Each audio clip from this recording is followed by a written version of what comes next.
Panginoon, salamat o God sa gabing ito na kami po ay muling magkakasama online. Salamat o Jesus Christ na patuloy niyo po kaming tuturuan na patuloy na mabuild ang aming relasyon sa inyo. Patuloy na makahanap kami ng comfort, ng love, ng encouragement na nanggagaling sa inyo pong mga salita. At talangin namin o Jesus Christ na patuloy nga na magkaroon ng buhay ng kapangyarihan ng mga salita na amin pong papakinggan. Sa inyo pong papurit pagsamba sa pangalan ni Jesus. Amen. Pag-aaral po natin tonight, what Christ can do through us. Kukuhanin po natin yung ating verse sa Ephesians chapter 2 verse 10. Sabi po dito ng salita ng Diyos sa New Living Translation, "For we are God's masterpiece. He has created us anew in Christ Jesus so we can do the good things He planned for us long ago." Sa Tagalog, kung ano daw tayo ngayon ay gawa ng Diyos. At sa pakikipag-isa natin kay Jesus Christ ay nilikha niya tayo para saan? Para daw po sa mabubuting gawa. Nasabi ng salita ng Diyos, inihanda na niya nung una pa man upang gawin natin. So napakalinaw po na sinabi ng salita ng Diyos na tayo po ay pinili ng Panginoon before the foundation of the world. And dinilikha tayo ng Diyos para po gawin yung mga mabubuting bagay sang-ayon sa kanyang kalooban dahil we're already united with the Lord Jesus Christ. Meron na po tayong relasyon sa Kanya. Salvation is when God brings dead people to life. At yan po yung ating natanggap, mga kapatid. So nung tinanggap natin si Jesus Christ na Panginoon, tagapagligtas ng ating buhay, yung ating kalagayang spiritual na patay, na buhay, at nakatanggap tayo ng kaligtasan na nagagaling sa Panginoon. The Lord frees us from our sins. So malaya na po tayo sa mga kasalanan. Tandaan mo ha, yung mga past, present, and even future sins, pinatawad na po ng ating Panginoon. The Lord Jesus Christ has given us a true life. Yun po yung tunay na buhay. Yung buhay natin kasi dito sa earth, temporary lang po yan. Yung mga calamities, mga disasters na experience po natin, mga sorrow, mga pain, diba, disappointments, lahat po yan temporary lang. Pero ang tunay po nating buhay, yung buhay na walang hanggan. And we cannot give ourselves life. Yan po ay trabaho ng Panginoon, trabaho ng Banal na Espiritu. He has also good things for us to do. So marami pong layunin ng Lord sa atin. Sabi ko nga, hindi lang naman ang Lord gusto niya na magkaroon tayo ng buhay na walang hanggan. Gusto rin ng Lord na even dito sa ating buhay, dito sa earth, magkaroon tayo ng joy, magkaroon tayo ng kapayapaan, ng pag-ibig na nanggagaling sa Lord. Before, nung wala pa tayong relasyon sa Panginoon, we used to do wrong things. Ayan. Now, we do good things by sharing to others what God has done, yan, for us to do. We can be a blessing to others as well. Ayan. So, yun ang gusto ng Lord, na tayo maging blessing sa ibang tao.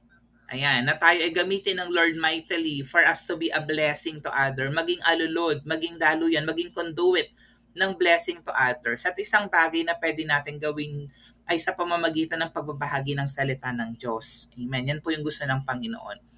In our world today, marami mga kabataan katulad natin. We search for purpose and meaning. 'Di ba? We often hear questions like, bakit ako narito? Or can I really make a difference? 'Di ba minsan andun yung pressure na minsan, bakit akong gagamitin ng Lord? Bakit akong tatawagin ng Panginoon? Ay ganito lang ako. Limited lang ang aking kakayahan. As Christians, we don't need to search far for these answers. Hindi na po natin yun kailangang hanapin. God's Word tells us that we are His masterpiece. We are created with a purpose. Alam niyo pag sinabing masterpiece, talagang yung pinagtuunan ng pansin. Binigay yung best. So ganun po ang pagkakakreate sa atin ng Panginoon that goes beyond what we could ever imagine. So today gusto nating i-discover that through Jesus Christ, we are all called not only to live a new life, but also to accomplish good works that the Lord has prepared for us to do. So hindi lang tayo basta tinawag ng Lord para sabihin maliligtas ka. Ang gusto ng Lord, syempre, mangyari sa atin yung kanyang kalooban. Gamitin tayo ng Lord for us to be an encouragement to other people as well, na mali din natin yung iba sa relasyon sa ating Panginoong Hesukristo. Kung anong relasyon meron tayo right now sa Lord, gusto rin ng Lord na marami ring tao na makakilala sa Kanya na Panginoon na tagapagligtas ng kanilang buhay. Yung binasa po nating verse, ang nagsulat po niyan ay si Pablo. Si Pablo, he reminds the believers, tayo po yun, na yung ating kaligtasan ay sa pamamagitan ng ating Panginoong Hesukristo. Tandaan mo ha, hindi mabibili ang kaligtasan ng kahit anong mabuting gawa. Yan po ay regalo ng Lord sa bawat isa po sa atin. At dahil tayo po united na with the Lord Jesus Christ, meron na po tayong bagong katauhan, meron tayong bagong identity in the Lord. Before knowing Christ, they were spiritually dead dahil sa ating mga kasalanan. Pero dahil sa biyaya ng ating Panginoon, we were made alive.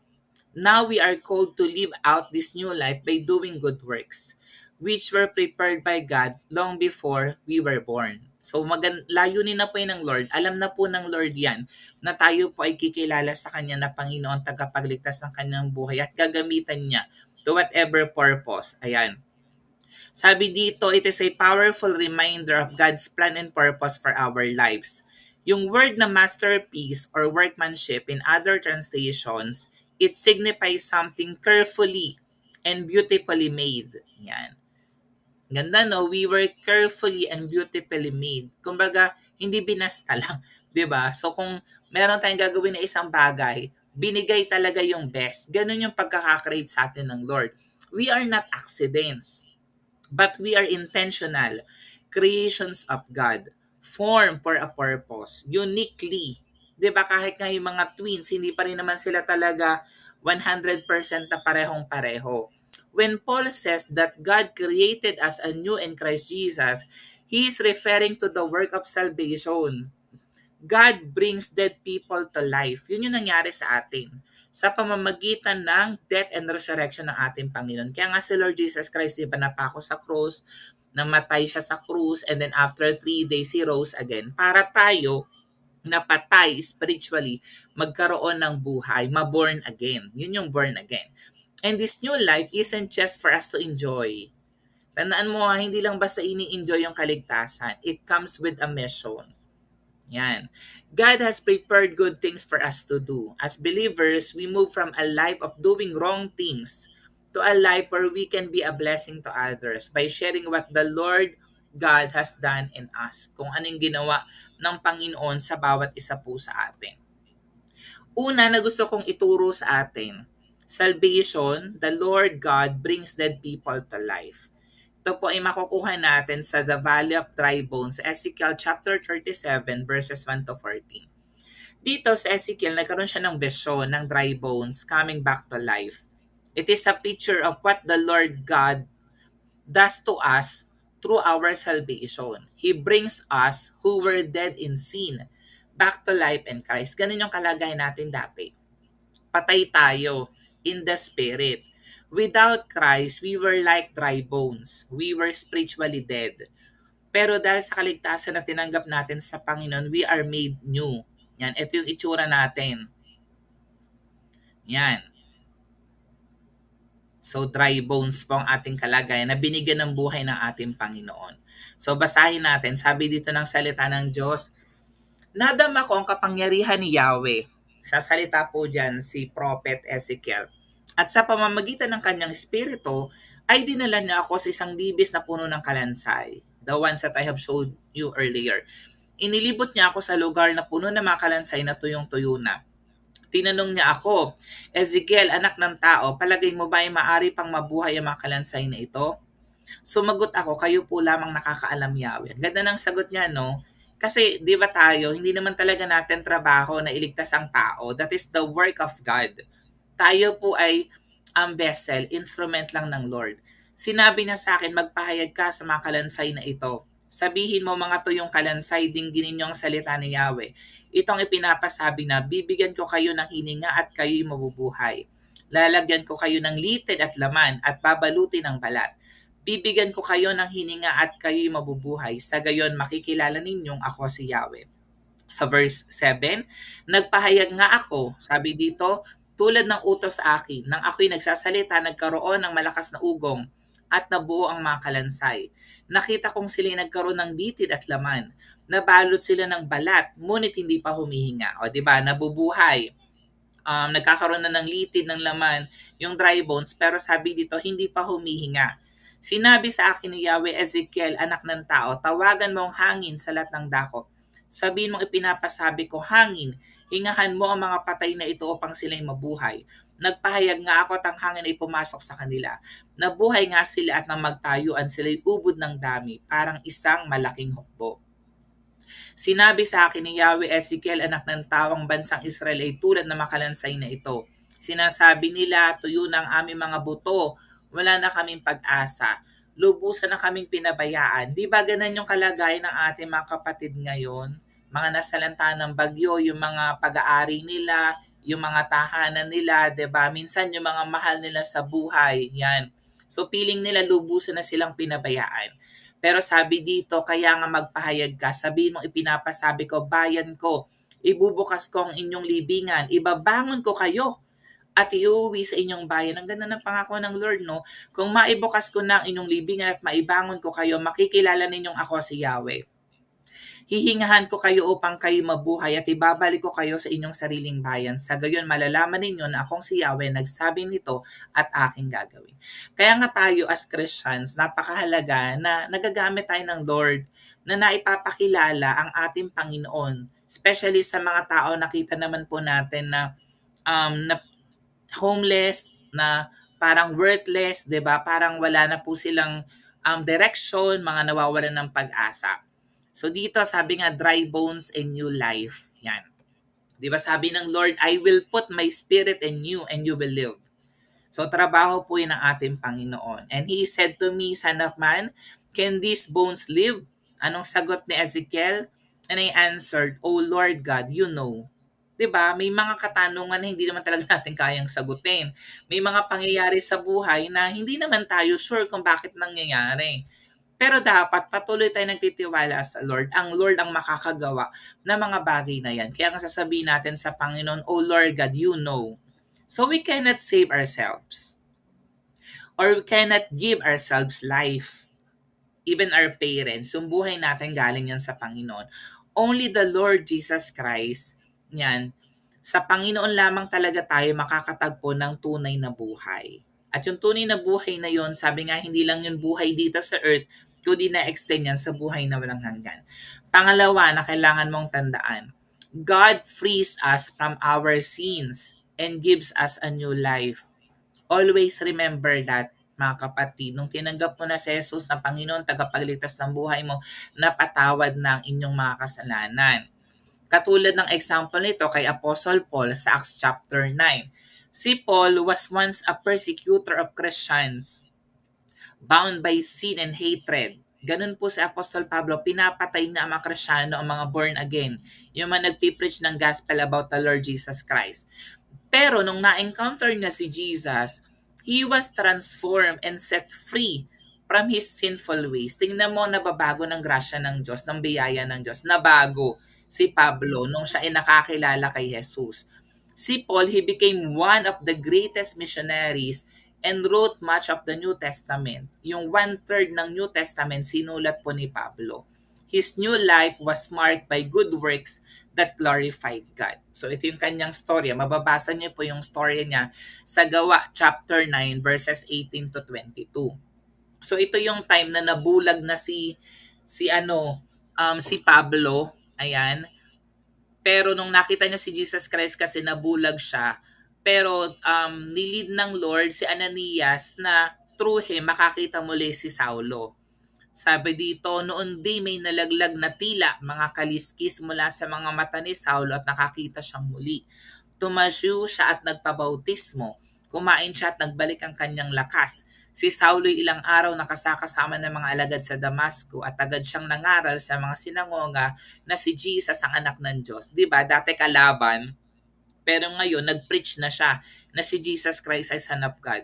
Nagtaka ngayon ang lahat na nakarinig sa kanya. Hindi ba ito ang dating umuusig doon sa Jerusalem sa mga tumatawag sa pangalan ni Jesus? Tanong nila. Hindi ba't naparito nga siya upang sila'y dakpin at dalhing nakagapos sa mga punong pari? Ngunit lalong naging makapangyarihan ang pangangaral ni Saulo at walang maisagot ang mga Hudyong naniniraan sa Damasco sa kanyang pagpapatunay na si Jesus ang Kristo. Yan. So katulad po ni Pablo, ayan, na na-set free sa mga dating ng ginagawa, he also sets us free from our sins when we come to Him. Kung ano mang kasalanan na nagawa natin in the past, tandaan mo, pinatawad ka na ng Lord. Tandaan mo, malaya ka na. We are no longer bound by the past, but we walk in the freedom that comes from knowing Jesus Christ. So dapat lang natin gawin, magpatuloy dun sa isang bagong buhay na ibinigay sa atin ng ating Panginoon. Pangatlo, the Lord calls us to share what He has done in our lives and be a blessing to others. So sana yung mga napakinggan natin na salita ng Diyos, hindi lang nagsisettle sa atin. Sana nagagamit din tayo ng Lord to share that blessing to others, katulad ng ginawa ng Samaritan woman sa Book of John chapter 4 verses 1 to 42. Nung na-encounter ng Samaritan woman na ito si Jesus Christ, she ran back to her town. Alam mong ginawa nitong babaeng to? Nag-preach siya.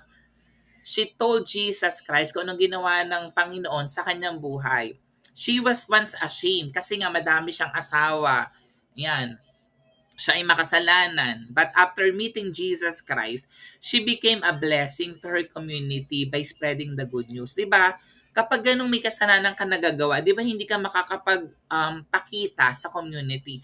Pero nung na-encounter na si Jesus Christ, pinreach niya ang ating Panginoon at maraming mga na-born again, maraming nakakilala sa ating Panginoon. Sabi dito sa John chapter 4 verses 39 to 42, maraming Samaritano sa bayang iyon ang naniwala kay Jesus. Dahil saan? Dahil sa patotoo ng babae. Di ba napakaganda no, na ikaw, gagamitin ka pala ng Lord para maraming taong makakilala kay Jesus Christ.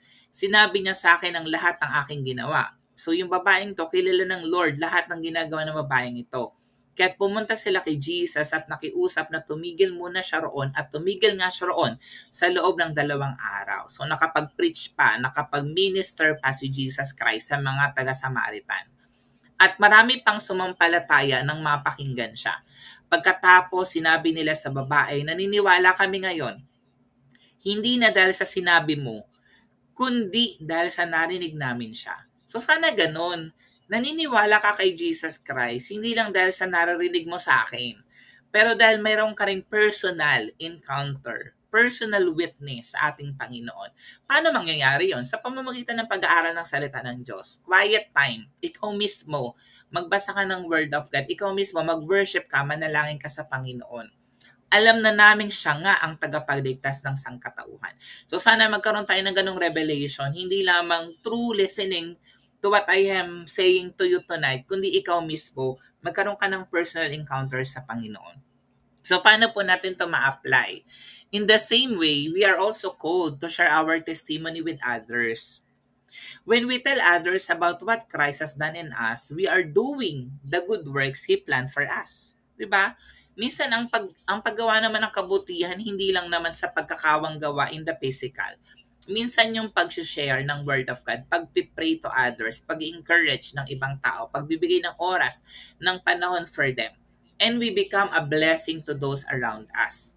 Di ba yung storya, sabi dito ni Jesus Christ, give me a drink. And then sabi nung babae, you're a Jew, I'm a Samaritan. So hindi talaga sila nag-uusap, meron silang rivalry, yung dalawang nation na yan. Pero sabi ni Jesus Christ, I will give you living water. And then, ang gusto ng babae, give me the water. Gusto niya yung water na ino-offer ng ating Panginoon. And then, dahil nga na-encounter niya si Jesus Christ, dineclare niya, come and see, can He be the Messiah? He is the Savior of the world. And then, through her, marami mga Samaritans ang nakakilala kay Jesus Christ at tinanggap siya na Panginoon at tagapagligtas ng kanilang buhay. So, sa ating conclusion, church, we are God's masterpiece. Tandaan mo yan, ha? So we are uniquely created by God, deeply loved, highly favored, greatly blessed, forgiven. We are created anew in Christ Jesus. So wala na yung luma mong pagkatao. Pinalitan na yan ng bago. Hindi na nakikita sa atin ng Lord yung mga past mistakes natin, mga kasalanan natin, kundi nakikita sa atin ng Diyos Ama si Jesus Christ na naka-enthroned sa puso't kalooban po natin. He has brought us from death to life, dating patay na buhay. Diba? Dati naman wala kang uhaw sa salita ng Diyos. Pero look at you now. Diba? You're taking time attending Bible study kasi nga from death, nabuhay ka, yung iyong kalagayang spiritual, nauuhaw ka, nagugutom ka sa salita ng Diyos. At malaya ka na sa mga kasalanan. and you are given a true purpose. Katulad ng nakita natin na storya kanina, 'di ba? Yung kay Pablo at saka dun sa Samaritan woman. Ganun din, pwede ka rin magamit ng Lord mightily. This new life in Christ is not meant to be kept to ourselves, but to be shared with others. 'Di ba? Parang nakaimbento ka ng cure para sa isang matinding karamdaman na wala pang solusyon, pero ikaw ang naka-discover. 'Di ba ang gagawin mo, i-share mo siya? Parang ganito yan. Alam mo pala yung daan para hindi pumunta ng impyerno ang tao. So, ano dapat mong gawin? I-share mo para hindi pumunta sila ng impyerno.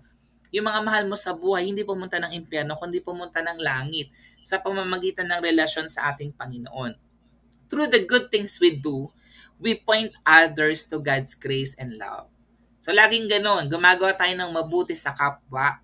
Hindi para sabihin na mabait tayo, magaling tayo, the best tayo, kundi dinadala natin sila sa biyaya ng Diyos, sa pag-ibig ng Diyos. So, dapat ganon. So, paano po natin siya ma-apply at ano yung challenge po sa atin? Number 1, reflect on your salvation. Alam niyo, napakahalaga na patuloy mong alalahanin yung kalagayan mo dati nung hindi ka pa Kristiyano at ngayon nakakilala ka kay Jesus Christ. Alam mo, kapag naalala mo yon na kinahabagan ka ng Lord, na pinili ka ng Lord, mapifeel ka ng gratitude. Wala ka nang gagawin kundi maglingkod sa Panginoon, sumunod sa kalooban ng ating Panginoon. So lagi mong alalahanin, balik ka dun sa kabutihan ng Diyos sa buhay mo. Pangalawa, we have to be intentional about doing good. Kasi hindi naman pwedeng sabihin natin na, yes Lord, I will serve you, pero hindi man tayo nag-church. Or sabihin natin na, Lord, sige po, gusto ko po kayong makilala. Hindi man tayo nagbabasa ng salita ng Diyos, hindi man tayo nagpipray, hindi man tayo nag-worship.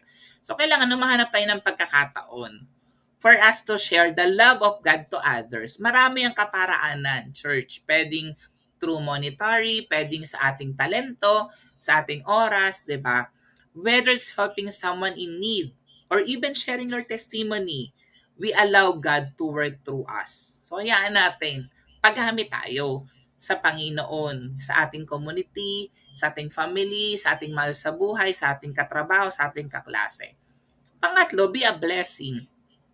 God has created you to be a blessing to others. 'Di ba? Mas maganda nga na tayo yung ginagamit ng Lord to bless other people, na hindi tayong nagre-receive lang, kundi tayo yung nagbi-bless sa ibang tao. So we have to step out in faith and let the Lord Jesus Christ shine through us by doing the good works na matagal na niyang inihanda sa atin long time ago pa, before the foundation of the world. So yung ating take home, tandaan mo that the Lord God can do amazing things through us. Gusto kong tandaan mo yan. Minsan kasi nagdududa ka sa sarili mo, 'di ba? Minsan ang definition mo ng sarili mo, yung sinasabi ng sanlibutan, yung mga nagawa mong mali in the past. Pero always remember na all-powerful God, all-knowing God, omnipotent God yung ating Panginoon. He can do amazing things through us. Kaya kang gamitin ng Lord mightily. Dapat lang natin gawin to, cooperate. So we need to allow the Holy Spirit to work in and through our lives. I-embrace natin yung ating purpose na binigay ng Lord and live out the good works na matagal niya nang inihanda para sa bawat isa sa atin.